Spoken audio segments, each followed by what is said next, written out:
안녕하세요. 라디오처럼 듣는 세계적인 운동 정보입니다. 수만 편의 논문을 AI와 분석하고 대신 읽어드립니다. 이제 매일 운동하면서 편하게 듣기만 하세요. 이두근 운동할 때요. 스트레이트 바, 이지 바. 이거 뭘 써야 하나 고민 많으시죠? 혹시 나한테 안 맞는 바를 골라서 손목만 아프고 뭐 그런 경험은 없으셨나요? 오늘은 바로 이 부분, 최신 연구들을 바탕으로 해서요. 이두근 성장을 위한 최적의 운동 선택, 그리고 또 흔히 빠지는 부상 함정까지 명쾌하게 한번 파헤쳐 보겠습니다. 과학적 근거를 통해서 우리 운동 효과를 높일 수 있는 그런 실질적인 정보들 얻어가실 수 있을 겁니다. 단순히 바 종류 비교 이걸 넘어서요. 어떤 운동이 그 소위 이두근 봉오리를 만들고 또 어떤 실수가 치명적인 부상으로 이어질 수 있는지 이런 것까지 알아보겠습니다. 중요한 정보들이 많으니까요. 계속 귀 기울여 주세요. 스트레이트 바벨 컬은요. 이두근 전체 크기를 키우는데 아주 효과적인 기본 운동이죠. 그런데 여기서 중요한 게 스트레이트 바를 쓰면 팔뚝이 완전히 바깥으로 돌아가잖아요. 이걸 이제 회외, 수피네이션이라고 하는데 그 동작이 만들어진다는 점입니다. 상완 이두근은 팔꿈치를 굽히는 기능도 있지만 이 승모를 회외시키는 기능, 이 두 가지를 다 하거든요. 그래서 완전한 회외는 상완 이두근, 특히 그 안쪽 근육, 단두라고 하죠. 그 단두의 사용을 극대화시켜줍니다. 네, 맞아요. 일부 연구에서는 특정 조건 하에서는 스트레이트 바를 쓸 때가 이지바에 비해서 상완 이두근의 근전도 활성도, 그러니까 근육이 얼마나 활성화되는지 보여주는 신호가 약간 더 높게 나타났다는 결과도 있고요. 정확한 자세는 일단 안정적으로 서서 팔꿈치는 몸통 옆에 고정하고요. 전체 가동 범위를 다 사용하고 또 무게를 내릴 때는 천천히 통제하면서 내려와야 하고요. 몸의 반동을 막기 위해서 코어에 힘을 딱 주는 것. 이게 기본 자세입니다. 네, 바로 그 점입니다. 상완 이두근의 그 두 가지 주요 기능, 그러니까 팔꿈치 굴곡하고 손목 회외, 이걸 동시에 효과적으로 자극하기 때문에 스트레이트 바가 이두근 활성화에 이론적으로는 유리할 수 있다는 거죠. 완전한 회외 자세, 그게 핵심입니다. 그 손목이 완전히 돌아가는 게 핵심이군요. 반면에 이즈바컬은 바가 이렇게 W자 형태로 구부러져 있잖아요. 그래서 손목이나 팔꿈치에 가해지는 부담을 좀 줄여준다고 알려져 있습니다. 스트레이트 바의 완전한 회외 그립보다는 조금 더 자연스러운, 약간 회외된 그립이나 아니면 거의 중립에 가까운 그립이 가능해지니까요. 그래서 이제 손목 통증이 있거나 아니면 가동성이 좀 제한이 있는 분들한테는 이게 특히 유용할 수 있겠네요. 네, 맞습니다. 이지바의 그 인체공학적인 디자인이 확실히 장점이죠. 그립이 중립에 가까워지면요. 완전 회외 그립보다는 팔꿈치 아래쪽에 있는 상완근이나 팔뚝 위쪽 근육인 상완 요골근, 이런 근육들을 조금 더 사용하게 만들어요. 그래서 최대 이두근 활성화라는 측면만 딱 놓고 보면 스트레이트 바보다 약간 낮을 수는 있어요. 하지만 스트레이트 바 사용이 불편한 분들에게는 이걸 사용하는 게 꾸준히 그리고 통증 없이 훈련할 수 있게 해준다는 점, 이게 중요합니다. 근육 성장은 결국 꾸준한 점진적 과부하를 통해서 이루어지는 거니까요. 그렇군요. 그러니까 스트레이트 바는 이두근 활성화는 최대치로 끌어낼 가능성이 있지만 손목이나 팔꿈치에 부담이 될 수도 있다. 반면에 이지바는 그 점에서는 편하지만 대신 상완근이나 상완 요골근 같은 다른 근육이 조금 더 개입할 수 있다. 이런 거군요. 그럼 어떤 게 더 좋다고 딱 잘라서 말하기는 좀 어렵겠네요. 네, 맞아요. 어느 한쪽이 절대적으로 더 좋다고 말하기는 어렵습니다. 이건 정말 개인의 신체 구조나 부상 이력, 또 운동할 때 느끼는 편안함, 이런 거에 따라서 선택이 달라져야 해요. 스트레이트 바가 이론적으로는 최대 활성화를 유도할 수 있다고 하더라도요. 만약에 불편함이나 통증 때문에 꾸준히 운동량을 늘리지 못한다면 장기적으로는 효과가 떨어질 수밖에 없겠죠. 오히려 근전도 활성도 차이가 설령 조금 있다고 해도 이지바처럼 꾸준하고 통증 없이 점진적 과부하를 적용할 수 있는 운동이 여러분에게는 더 나은 결과를 가져올 수도 있습니다. 핵심은 일관성 있는 그리고 통증 없는 점진적 과부하 훈련, 바로 이겁니다. 결국 꾸준함이 핵심이군요. 그럼 바벨 컬 효과를 높이는 다른 방법들도 좀 볼까요? 그립 너비 조절하는 거요.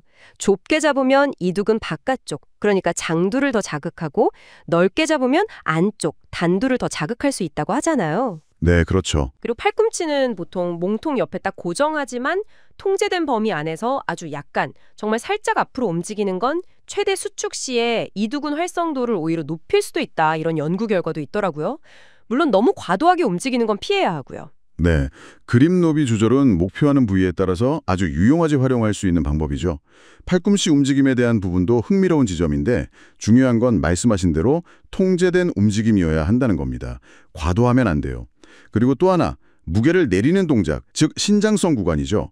이걸 2초에서 4초 정도에 걸쳐서 천천히 저항을 느끼면서 통제하는 것. 이것도 근육 성장에 아주 중요합니다. 아, 내릴 때 천천히요? 네. 마지막으로 전체 가동 범위를 사용하는 것, 근육을 완전히 늘려주고 또 완전히 수축시키는 것, 이것도 빼놓을 수 없죠. 그렇군요. 흔히 하는 실수들도 좀 짚어보면 좋을 것 같아요. 예를 들면 몸의 반동을 이용하는 거요. 아, 맞아요. 그 치팅이라고 하죠. 몸의 반동을 이용하는 건 주로 너무 무거운 무게를 들려고 할 때 나타나는데요. 이건 이두근에 가야 할 긴장을 줄이고 오히려 부상 위험만 높입니다.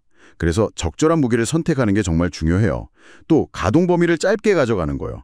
이것도 근육 발달을 제한하니까 전체 가동 범위에 집중하고 필요하면 차라리 무게를 좀 줄여야 합니다. 팔꿈치가 벌어지는 건요? 네, 팔꿈치가 몸 옆에서 이렇게 벌어지거나 아니면 앞으로 너무 많이 나가는 것도 어깨 근육의 개입을 늘리니까 주의해야 하고요. 마지막으로 무게를 그냥 툭 떨어뜨리듯이 내리는 거예요. 이건 근성장에 아주 중요한 자극인 신장성 수축 효과를 그냥 놓치는 거거든요. 내리는 동작에도 꼭 집중해야 합니다. 가장 기본적인 덤벨 운동으로 스탠딩 덤벨 컬을 많이 하죠. 이때 손목을 자연스럽게 바깥쪽으로 돌리는 그 회외 동작이 중요하다고들 하는데 이게 왜 그런 건가요? 네, 그 손목을 비트는 회외 동작은요. 상완 이두근의 아주 중요한 기능 중 하나입니다. 아래팔을 이제 바깥쪽으로 돌리는 역할인데요. 그래서 컬을 할 때 이 동작을 포함시키면 이두근, 특히 그 봉우리를 만드는 긴 갈래, 장두를 더 효과적으로 자극할 수 있는 거죠. 아, 그렇군요. 그 이두근 기능 자체를 활용하는 거네요. 한 팔씩 따로 하는 경우도 많던데 양팔로 동시에 하는 거랑 비교해서 어떤 이점이 있을까요? 네, 각 팔을 이렇게 독립적으로 운동시키면 우리 몸이 가진 근력의 약간의 불균형 같은 걸 찾아내고 또 교정하는 데 도움이 많이 됩니다. 그리고 각 팔이 가장 자연스러운 궤적, 자기만의 경로를 따라 움직이게 해서요. 어깨나 팔꿈치 같은 관절 부담을 줄일 수도 있고요. 네. 보기 좋은 균형뿐만 아니라 사실 부상 예방 차원에서도 이게 중요해요. 자세를 잡을 때 흔히 하는 실수나 꼭 지켜야 할 점이 있다면요. 좀 알려주시죠. 제일 중요한 건 팔꿈치를 몸통 옆에 딱 고정하는 거고요. 위팔, 그러니까 상완은 거의 움직이지 않아야 합니다. 그리고 많은 분들이 들어올리는 데만 집중하시는데 사실 천천히 통제하면서 내리는 동작, 이 신장성 수축이 정말 중요해요. 아, 내릴 때 버티는 거요? 그렇죠. 몸을 막 흔들면서 반동을 이용하거나 무게를 그냥 툭 떨어뜨리는 거, 이런 건 피해야 할 대표적인 실수입니다. 알겠습니다. 그럼 다음으로 벤치에 약간 기대서 하는 인클라인 덤벨 컬은 어떤가요? 팔이 몸 뒤로 좀 가게 되던데 이건 어떤 효과를 노리는 거죠? 네, 인클라인 벤치에 기대면 팔이 자연스럽게 몸통보다 뒤로 가잖아요. 이러면 이두근의 장두가 시작 자세부터 상당히 늘어나게 됩니다. 이걸 이제 사전 스트레칭 상태라고 부릅니다. 시작부터 근육이 늘어난 상태로 운동하는 거군요. 그게 왜 중요하죠? 특별한 이유가 있나요? 근육이 이렇게 늘어난 상태에서 힘을 쓰면 특히 들어올리는 동작의 그 초반부 난이도가 확 올라갑니다. 이 스트레칭 상태에서의 수축이 근섬유에 더 많은 자극, 그러니까 미세 손상을 유발하고 이게 또 근육 성장을 유도하는 중요한 신호가 될 수 있어요. 아하. 특히 근육이 늘어난 상태에서의 성장, 즉 신장상 비대를 촉진할 수 있다고 봅니다. 등을 벤치에 단단히 고정하고 들어올릴 때 팔이 앞으로 딸려 나오지 않도록 상완을 잘 잡아주는 게 중요해요. 네, 고정이 중요하군요. 이번에는 고립감을 높이기 위한 운동인데요. 컨센트레이션 컬이 자주 언급되더라고요. 앉아서 팔꿈치를 허벅지에 대고 하는 그 자세 말이죠. 네, 맞습니다.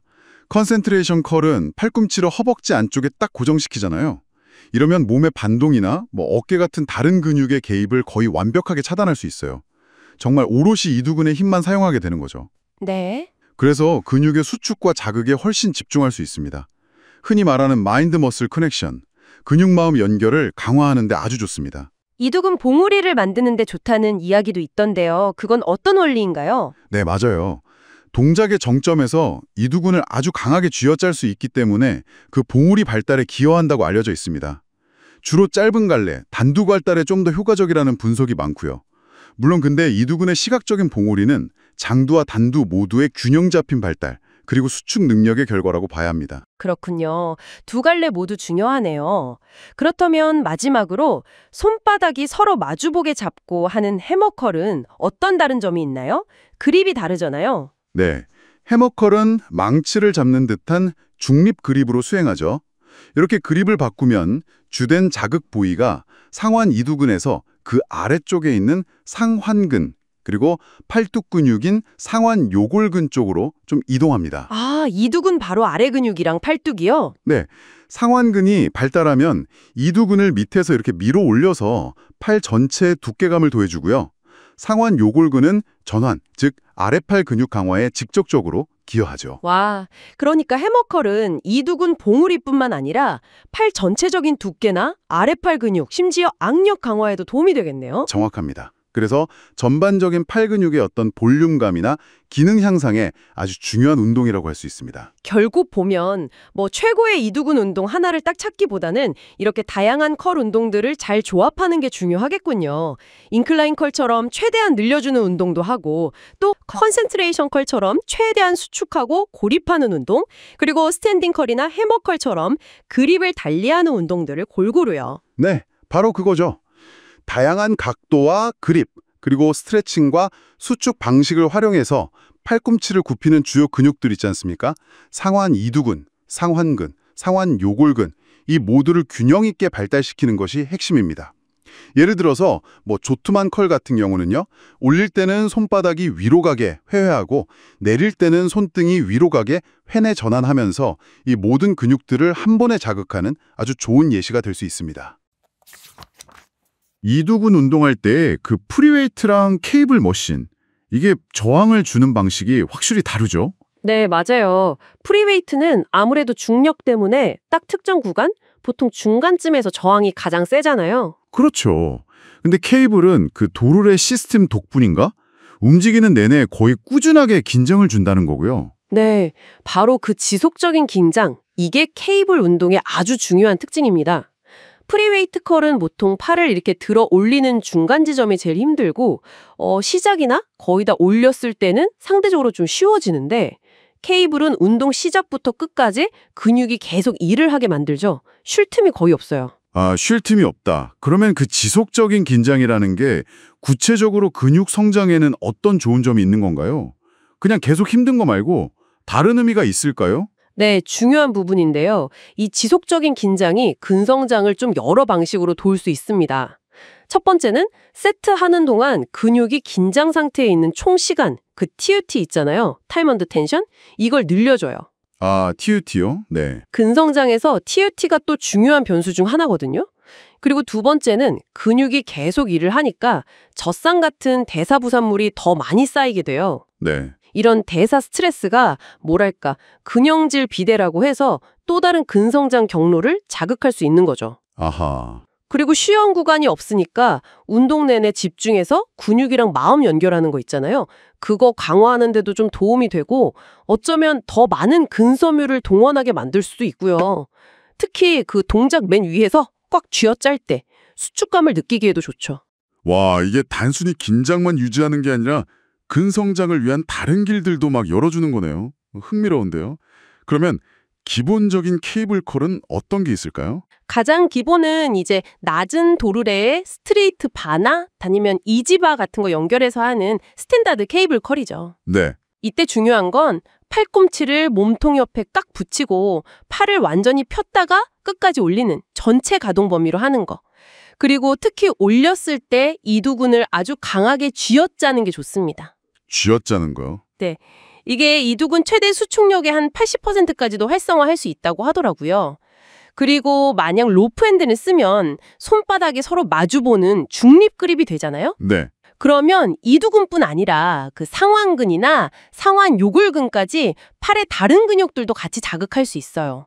아, 그리고 한 팔씩 하는 싱글암 케이블 컬도 있죠. 이건 양팔 근력 차이 줄이는 데 도움이 되고요. 기본 동작인데도 활용법이 꽤 많네요. 근데 사실 케이블은 각도를 막 바꿀 수 있다는 게 진짜 매력 아닌가요? 정확합니다. 케이블의 진짜 가치는 다양한 각도에서 이두근의 특정 부분을 딱 집어서 공략할 수 있다는 데 있어요. 예를 들면요. 예를 들어 도르래를 높게 설정해서 하는 오버헤드 케이블 컬 같은 거요. 팔을 머리 위나 옆으로 벌린 상태에서 컬을 하니까 이두근의 짧은 머리, 단두를 좀 더 강조할 수 있죠. 아, 단두요? 반대로 도르래를 낮게 두고 몸 뒤로 팔을 쭉 뻗어서 이두근이 최대로 늘어난 상태에서 시작하는 컬도 있어요. 뭐 비하인드 더 백컬이나 페이스 어웨이 컬이라고 부르는데 네네. 이건 이두근의 긴 머리, 그러니까 장두를 아주 효과적으로 자극합니다. 그 유명한 마이크 이스라텔 박사 같은 분들도 근육이 이렇게 쭉 늘어난 상태, 신장된 자세에서 운동하는 게 근성장에 특히 중요하다고 하거든요. 아, 늘어난 상태에서의 자극이 중요하다? 네. 뭐 벤치나 바닥에 누워서 하는 라인 케이블 컬도 비슷한 원리예요. 근육을 길게 늘려서 장력을 최대한 주는 거죠. 특정 근육 부위나 특정 지점을 목표로 해서 저항의 가장 센 구간을 조절할 수 있다는 거군요. 그리고 케이블은 움직임이 부드럽잖아요. 각도 조절도 쉽고, 그래서 혹시 손목이나 팔꿈치 관절 좀 불편한 분들한테는 프리웨이트보다 부담이 덜할 수도 있겠네요. 맞습니다. 부상 회복 중일 때도 좀 더 안전하게 훈련을 이어갈 수 있으니까 길게 봤을 때 근성장이 아주 중요하죠. 네. 그래서 그런 이유들 때문에 케이블 운동은 특히 운동 마지막에 마무리 운동으로 쓰기에 아주 좋아요. 지속적인 긴장으로 펌핑감, 즉 대사 스트레스를 확 끌어올릴 수 있으니까요. 마무리 운동으로요? 네. 프리웨이트로는 자극하기 좀 애매한 완전히 쥐어짰을 때나 완전히 늘렸을 때의 근육을 목표로 삼을 수도 있고요. 또 비교적 높은 반복 횟수나 뭐 드롭 세트, 슈퍼 세트 같은 기법들 있잖아요. 네네. 그런 걸로 대사 스트레스를 극대화하기에도 편하죠. 기구가 어느 정도 움직임을 잡아주니까 자세 무너질 위험도 좀 적고요. 물론 뭐든 주의할 점은 있겠죠. 케이블 머신 관리가 잘 안 돼 있으면 마찰력이 너무 커서 실제 무게보다 더 무겁게 느껴지거나 움직임이 뻑뻑할 수 있잖아요. 아, 네, 그쵸. 그런 기구들 있죠. 이런 마찰은 당연히 운동 효과를 떨어뜨릴 수 있으니까 운동 전에 기구 상태 한번 확인해 보는 게 좋겠습니다. 어쨌든 프리웨이트랑 케이블, 이 둘의 저항 곡선 차이가 실제 이두근 성장에 정확히 어떤 영향을 미치는지, 또 어떤 지점에서 과부하를 주는 게 더 효과적인지는 계속 연구해 볼 만한 재미있는 주제 같아요. 이두근 성장은요, 기본적으로 세 가지 메커니즘을 통해서 이루어진다고 봐야겠죠. 기계적 장력, 근육 손상, 그리고 대사 스트레스. 네, 맞습니다. 그중에서도 특히 기계적 장력, 그러니까 높은 수준의 노력이 동반된 훈련으로 근육에 걸리는 그 텐션이 근육 성장에 아주 핵심적인 신호로 작용한다고 보고 있죠. 아, 기계적 장력이 핵심이군요. 근육 손상이나 뭐 대사 스트레스도 물론 역할을 하겠지만요. 그렇죠. 회복 과정에서의 근육 손상 복구나 아니면 높은 반복수 운동 시에 생기는 그런 대사 부산물 축적도 성장을 돕기는 합니다만 역시 가장 중요한 건 기계적 장력이라고 할 수 있습니다. 이 세 가지가 뭐 복합적으로 작용하는 거고요. 네. 그럼 이런 성장을 잘 이끌어내려면 훈련 변수를 잘 다뤄야 할 텐데 역시 훈련량이 제일 중요할까요? 네, 금비대에서는 훈련량이 아마 가장 중요한 변수일 겁니다. 보통 주당 얼마나 많은 작업 세트, 그러니까 실질적으로 힘든 세트를 수행하느냐로 측정하는데요. 작업 세트 수군요. 네, 예를 들어서 그 르네상스 주기와 같은 데서는 볼륨 랜드마크라는 걸 제시하는데요. 근육 성장을 위한 최소한의 자극, 최소 유효 볼륨 MEV라고 하죠. 이게 중급자 이상 기준으로 보면 주당 한 8세트 정도 됩니다. 8세트가 최소 기준? 생각보다 적은 것 같기도 하고요. 그럼 가장 효과적인 범위는요? 가장 효과적인 성장을 보이는 최대 적응 볼륨, MAV라고 부르는 건데요. 이건 평균적으로 주당 한 14세트에서 20세트 정도 범위로 봅니다. 개인차는 물론 있고요. 14에서 20세트? 네. 여기서 더 가면 이제 회복 가능한 최대치 MRV라는 게 있는데 이건 주당 한 26세트 정도. 이건 넘어가면 이제 슬슬 회복에 문제가 생길 수 있다는 거죠. 오버트레이닝 위험이 커집니다. 아, 그렇군요. 그러니까 무조건 많이 한다고 좋은 게 아니네요, 정말. 여러 연구들을 종합한 메타 분석 결과들을 봐도 주당 10세트 이상 하는 게 그 미만보다는 당연히 효과가 좋았지만요. 그렇죠. 특히 훈련 좀 하신 분들, 남성 기준으로 보면 주당 12세트에서 20세트 사이가 가장 좋다고 제안되더라고요. 20세트 넘는다고 꼭 더 좋아지는 건 아니고. 맞습니다. 개인의 회복 능력이 정말 중요해요. 그리고 또 하나 고려할 때 로우나 풀업 같은 등 운동할 때 이두근도 같이 쓰이잖아요. 아, 네네. 간접적인 자극. 네, 그런 간접적인 자극량도 전체 볼륨 계산할 때는 좀 고려를 해줘야 합니다. 안 그러면 나도 모르게 너무 많은 총볼륨을 하게 될 수도 있거든요. 그렇겠네요. 그럼 훈련량과 더불어서 훈련 빈도는 어느 정도가 좋을까요? 훈련 빈도는 근단백질 합성, MPS 반응 시간을 보통 고려하는데요. 일반적으로는 주 2회에서 3회 정도가 권장됩니다. 주 2, 3회. 네, 운동하고 나면 근단백질 합성이 보통 한 24시간에서 48시간 정도 이렇게 활성화되거든요. 그러니까 그 주기에 맞춰서 다시 자극을 주는 게 이론적으로는 성장에 좀 더 유리할 수 있다는 거죠. 근데 이두근은 좀 작은 근육이라 회복이 빠르다는 말도 있잖아요. 더 자주 해도 괜찮을까요? 네, 맞아요. 이두근은 상대적으로 회복이 좀 빠른 편입니다. 그래서 주간 총 볼륨만 잘 관리하고 분배한다면 주 3회에서 많게는 6회까지도 가능하다고 봅니다. 오, 6회까지도요? 네. 다만 빈도를 그렇게 높일 거면 각 세션당 볼륨, 그러니까 한 번 운동할 때 하는 세트 수는 당연히 줄여야겠죠. 안 그러면 피로가 너무 쌓이니까요. 알겠습니다. 그럼 이제 볼륨이랑 빈도를 정했으면 이두근을 좀 더 디테일하게 나눠서 공략하는 방법도 중요할 것 같은데요. 보통 장두, 단두, 그리고 상완근 이렇게 나누죠. 그렇습니다. 각각 역할이 조금씩 다르고 그래서 자극을 주는 효과적인 방식도 좀 차이가 있죠. 먼저 장두부터 볼까요? 그 이두근의 봉우리, 피크를 만드는 데 중요하다고 하던데요. 네, 맞아요. 장두는 이두근 바깥쪽에 있으면서 그 봉긋한 모양을 만들죠. 이 장두는 어깨 관절을 넘어가기 때문에 팔을 몸통보다 살짝 뒤로 보내서 어깨를 신전시킨 상태, 그러니까 장두를 좀 늘려놓은 상태에서 컬 동작을 하면 효과적으로 자극할 수 있습니다. 아, 팔을 뒤로 보내는 거요? 인클라인 덤벨 컬 같은 거네요? 정확합니다. 인클라인 덤벨 컬이 대표적이죠.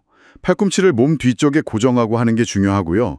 그립은 비교적 좁게 잡는 게 장두 활성화에 조금 더 유리할 수 있다는 이야기도 있습니다. 좁은 그립이 장두.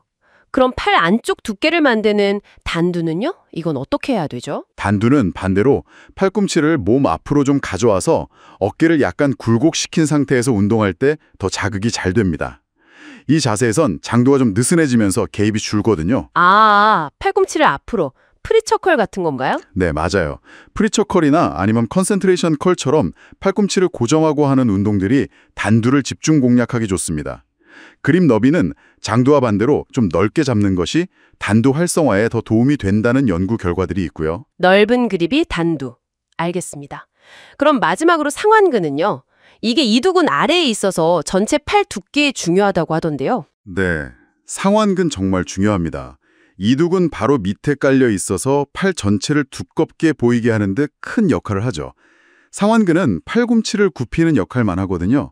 이두근처럼 손목을 바깥으로 돌리는 회외 기능이 없어요. 아, 그래서 그래서 손목의 회외 기능을 배제하는 그립, 예를 들어 손바닥이 서로 마주보는 뉴트럴 그립, 즉 해머컬이나 아니면 손등이 위로 향하는 프로네이티드 그립에 리버스 컬을 하면 상완근을 효과적으로 타겟할 수 있습니다. 해머컬이나 리버스 컬이 상완근에 좋군요. 이렇게 부위별로 신경 써서 운동을 해도 사실 운동 경력이 쌓이다 보면 누구나 성장이 좀 더뎌지는 시기가 오잖아요. 정체기라고 하죠. 그렇죠. 피할 수 없죠. 이걸 극복하고 계속 성장하려면 어떤 전력이 필요할까요? 정체기의 가장 흔한 원인은 우리 몸이 현재의 훈련 자극에 그냥 적응해버렸기 때문입니다. 그래서 새로운 자극을 줘야 하는데 그 방법이 바로 주기화입니다. 주기화요? 네.